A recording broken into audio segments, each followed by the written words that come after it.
Startován třetí výsledky toho druhého kruhu.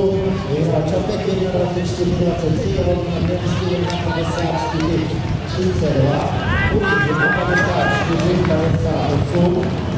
Ten už se bohužel do finále nepodívá, protože se bohužel rychleji. Zoltek 51-81, Krejčík 51-56-25, Němeček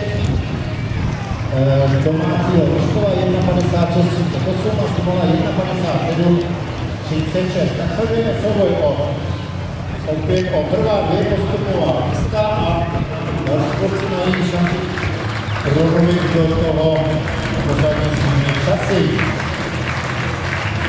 Tak na čele tohoto běhu je Jan Berníka.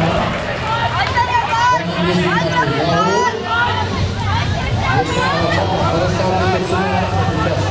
Na čtvrtku, zatím je tam schován Jakub Ševčík, to je vedoucí příští Brny, z mistrovství republiky z Brna.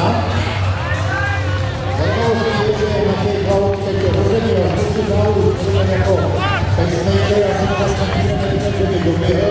Teď rád určitě zpracoval ve finále, věřil třeba rozbíhal závodnou družistu na memoriálu Josefa Odrodila, že kdyby se právě díky jeho tempu se dokázal dostat do finálního mistrovství Evropy.